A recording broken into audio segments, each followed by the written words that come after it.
Qu'est-ce qu'on va faire avec Poitou-Charentes et Limousin? C'est ça le vrai sujet. Quel est le projet régional? Un drapeau occitan symbolique sur le fronton de la mairie et une pétition pour une fusion Aquitaine-Midi-Pyrénées qui fait des vagues en plein été. Son auteur, l'élu UDI Bernard Lucet, rejette un rapprochement avec Limousin-Poitou-Charentes et il accuse.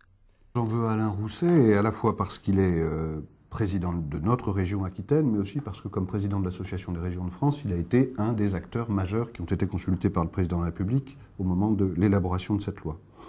Et c'est autour de l'action d'Alain Rousset qu'il y a eu une absence totale de débat sur le contour régional.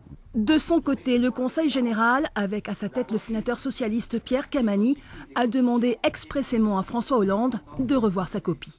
Quels que soient les ensembles politiques, les acteurs évoquent tous des logiques mathématiques, à l'image du triangle Bordeaux-Pau-Toulouse, une des premières puissances aéronautiques au monde.